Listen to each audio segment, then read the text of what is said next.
Hey there, finance friends. Welcome back. So in our last video, we took a look at the money coming in, your income, and we learned you're going to have some deductions, which allow things like health insurance and other good things. And we learned you're going to have some taxes, which you're going to have to pay unless you want to end up in the pokey. And you probably don't want to be there because you're all a good-looking group of people, and I doubt very highly you look good in orange jumpsuits. So we're going to avoid prison and pay our taxes. But between the deductions and the taxes, we're going to be going from our gross income to our net. So we said that we're going to have our gross income,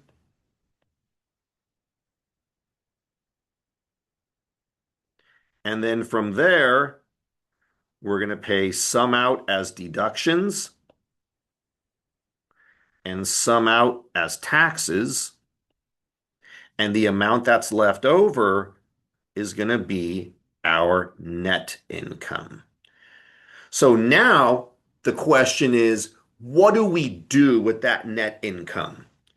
So, from a systems lens and from a practical lens, and actually from a planning lens, I want to introduce you to a very, very powerful idea called categorized allocation.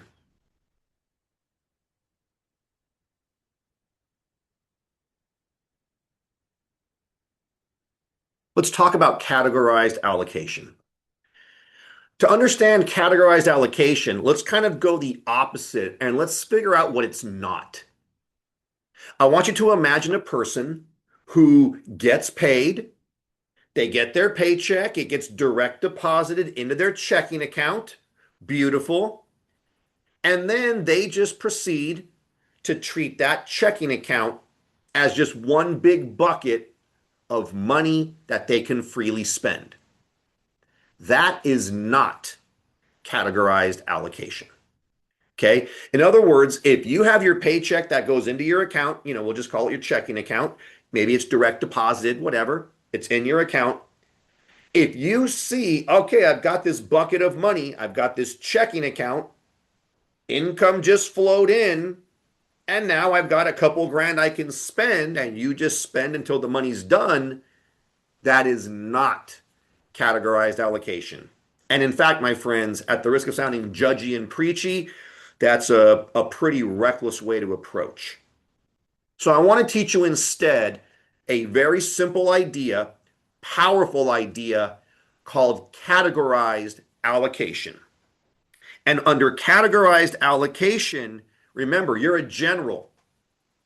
Under categorized allocation, every dollar that comes into you is a soldier that you're going to deploy in a specific way to a specific cause to achieve a specific goal. Okay? Now that sounds kind of hard and weird, so let me just show you a simple way to do it. Once again, we've got gross income. Some has gone out to deductions. Some has gone out to taxes. What's left is here as your net income, disposable income. Let me offer you a simple way to think about disposable net income and categorized allocation. I want you to imagine that instead, not just imagine, I want you to put into practice eventually that instead of just having one big bucket of money in your checking account that you can spend for anything, every dollar has a job.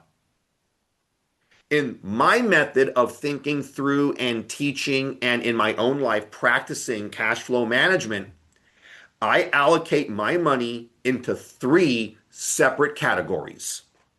So my net income, once I pay my taxes, can then be deployed, because I'm the general, deploying my dollars into three different categories. Now, lots of people do something similar and they use lots of different terminology. You may have heard people describe needs and wants. That's fine. And if you like that, go with it. But here's my terminology. My net income goes into one of three categories. Number one, obligations. Number two, luxuries. And number three, savings and investment. I want you to now think of yourself as a general. Every paycheck, you're getting some more soldiers into your account. We're not just gonna send those soldiers out half-ass and not thinking. We're not just gonna leave them all in one bucket and kind of spend it when we feel like it. Every soldier has a job. Every dollar has a job. And those jobs can be summarized as dollars spent to attend to your obligations, to provide for luxuries, and for savings and investment. Let's break down what this would mean. Obligations, as I look at it, is about survival and honor. Interesting. Not just survival, survival and honor. Obligations, in other words, those are the things that you must spend money on to maintain your personal self and your reputation, to keep your body and mind intact and your reputation intact. So, what might that include? Well, that might include things like your basic housing costs, rent or mortgage, utilities, electricity and water, Wi-Fi, your basic shelter costs. Obligations would include basic food and groceries. Notice I put basic. Let me make some space. Basic food and groceries. You need nutrition. There's no nobility in starving yourself. Okay, you need to take care of your body. Boom. Basic transportation needs. Obviously, the area where you live will dictate if that has to be a car or can be public transportation, but basic transportation needs, you need to get around. I would also offer to you that obligations includes debt payment.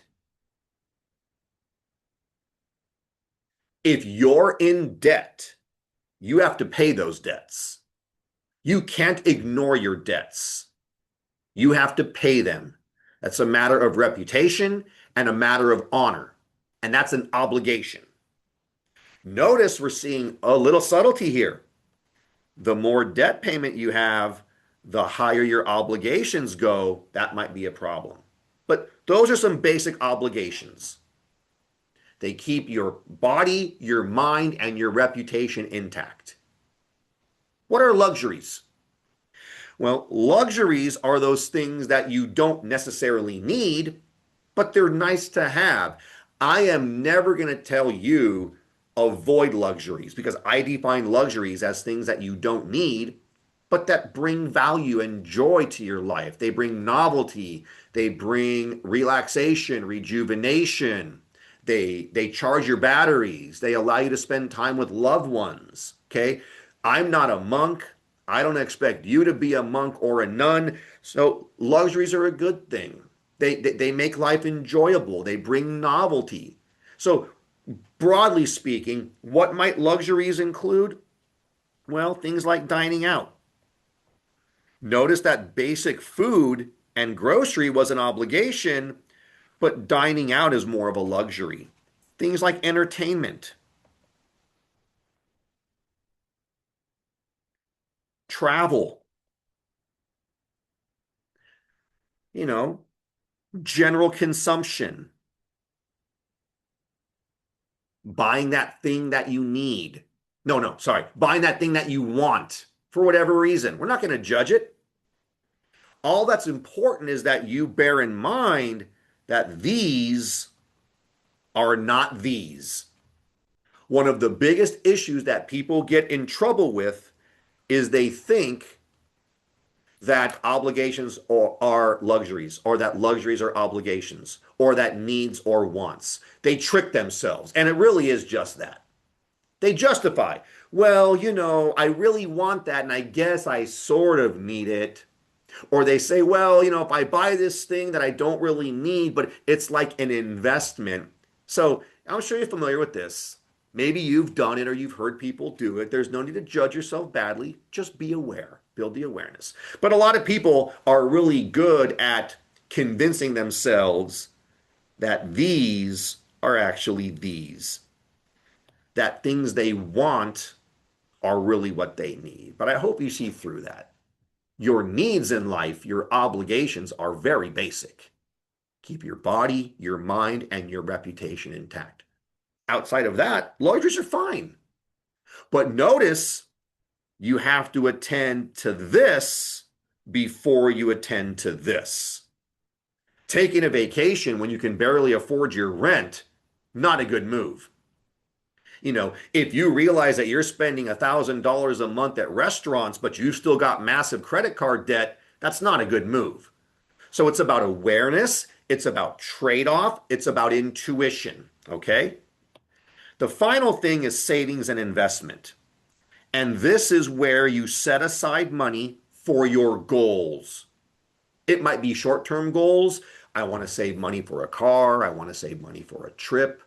Maybe one day you're a parent and you say, hey, we want to set aside money for the kids' college fund. Or maybe right now you yourself want to set aside money for your own college fund, for your own grad school fund. So that's goals. And it's also setting aside money for investments to buy the stocks and the bonds and the mutual funds that will grow your wealth. Okay. So investments are all about growing your wealth. Ah, our third bucket, right? Earn it, spend it, grow it. So we see it comes together. I want to point out a couple things on this. First thing, notice that obligations and luxuries are all about you right now. Obligations and luxuries are all about current you. Savings and investment are all about future you.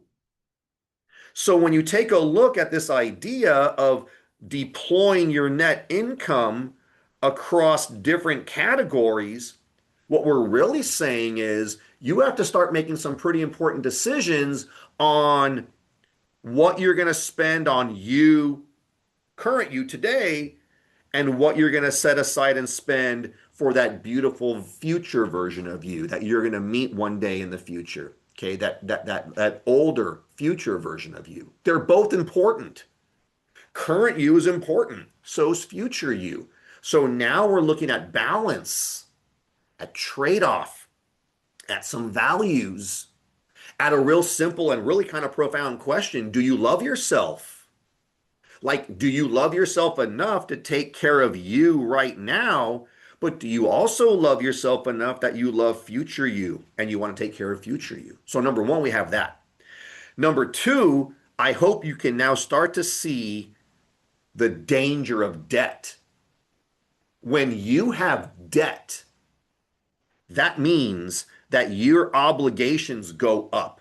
The more debt you have, the higher your obligations are. And the higher your obligations are, the less you have left over for some luxuries today and for future you. I mean, if you were to extend this thing to a very, very hardcore extreme, imagine a person who has so much debt that between their basic housing and survival plus their debt, that's all of their income. I mean, imagine a situation where a person has been irresponsible.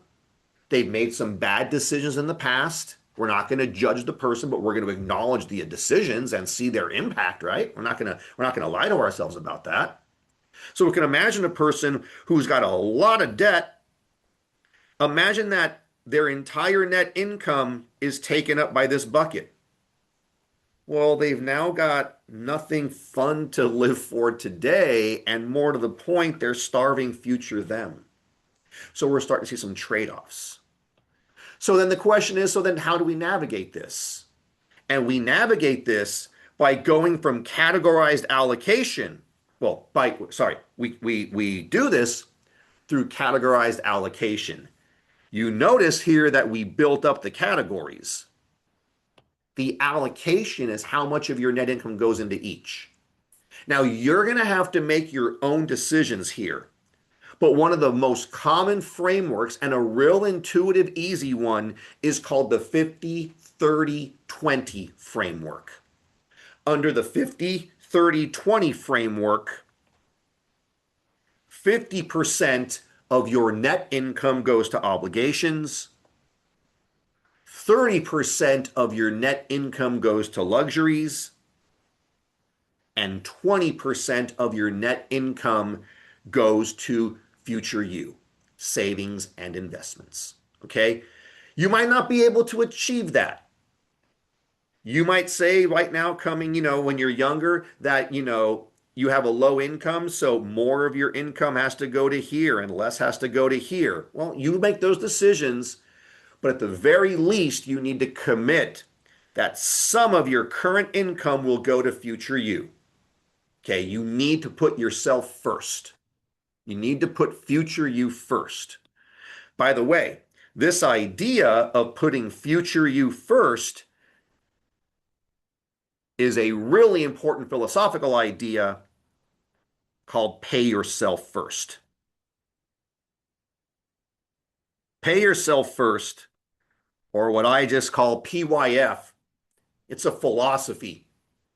It's a philosophy of loving yourself, and it's a philosophy that says, you know what? Before I deploy any soldier here or here, before I pay my landlord, and before I pay other merchants, and before I pay Visa, and before I do luxuries, before I pay anybody, I'm paying future me first. This is both a required ingredient for success, but it's also an expression of love for yourself. Okay? Paying yourself first. Let me give you another rough way to look at it. And I'm not trying to be judgmental here, so just go with the spirit of this. There's two ways that you can look at your money. Here is a way that's not so good. What a lot of people do, they earn money and then they spend it, and then if there's any left over, which there never is, if there's any left over, then they invest and save the rest. This right here is a very amateur way and a very dangerous way, because you're going to spend your entire check. And what that means is you're going to be paying merchants before you pay yourself. You're effectively going to be working for other companies before you work for you. So we want to avoid this. Instead, we're going to practice pay yourself first. This is how professionals do it. This is how successful people do it. You earn money, and then you pay yourself first by setting aside that 20% to your savings and investments. And then you safely, easily, and without any guilt or fear, spend what's left. This is the pay yourself first mentality. I'm more important than my landlord. I'm more important than Honda. I'm more important than AT&T. I'm more important than merchants. I'm taking care of future Eric first. My money comes in, and before I spend a dime, I set aside my 20%. How do you do that? Well, there's a couple of cool ways. One way you can do that is when your net income comes in, you set up an automatic transfer. So you're an architect, remember? You build your architecture, and the minute you get paid, the minute you get the alert that money's in your account, you have an automatic transfer set up that shoots money from your checking account where your income got deposited to your investing account. So that's one great way to do it. There's an even easier way.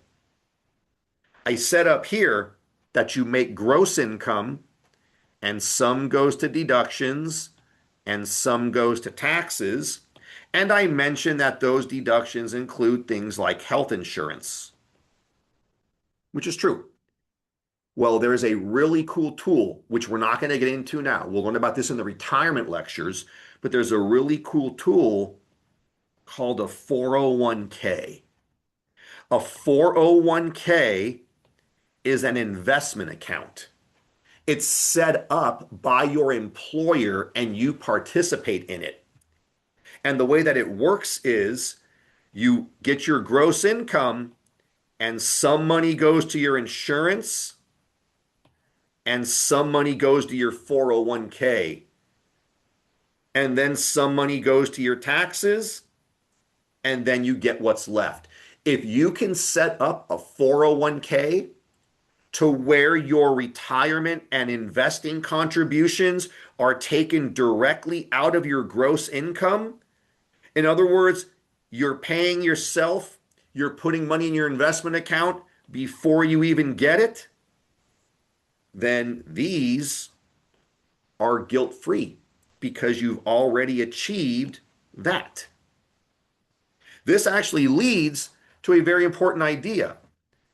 There are some people whose work I really respect a lot, who don't even do budgets. Here's what they do. You say, how do you not do a budget? Every book you've ever read says you got to have a budget. You got to have a budget. Well, yeah. But if you think about it, if you just say, look, man, I'm just not good at budgets. I don't want to do one, whatever. That's fine. Do this. Get your net income. Sorry. Get your gross income. Make sure that you have money automatically set aside to your 401k and to your other deductions and to your taxes. The amount that's left over is, as you know, your net income. If you think about it, if you've already funded future you, if you've already put money into your investments before you even get your paycheck, you can safely spend all your remaining net income guilt-free because you know that you already got this category accounted for. That's called a reverse budget. It's a pretty cool idea. I played around with that. I still myself put my money into different accounts based on my target allocations, but you can pick what you want to do, okay? At the end of the day, what you're going to need to do, however, is figure out as an architect and a soldier how you do this. I strongly recommend that you create yourself a little money map, that you think about your own particular categories, and that you figure out how much money, percentage-wise, you're going to allocate to each one. At the end of the day, no matter what you do, though, you have to make a promise to yourself that you're going to love you and love future you, and that you're going to pay yourself first. Okay? So that, my friends, is a quick introduction to managing your spending. We're going to put some money towards voluntary deductions, toward taxes. If you're really prudent and wise, you're going to trick yourself and invest before you even get your paycheck in. Once the money comes in, we're going to follow categorized allocation and divide those soldiers up amongst obligations, luxuries, and savings and investments. If you do that, if you play this well, you'll ultimately get to a point where you're here. You earn money, you pay yourself first, and then you have the money left over to spend.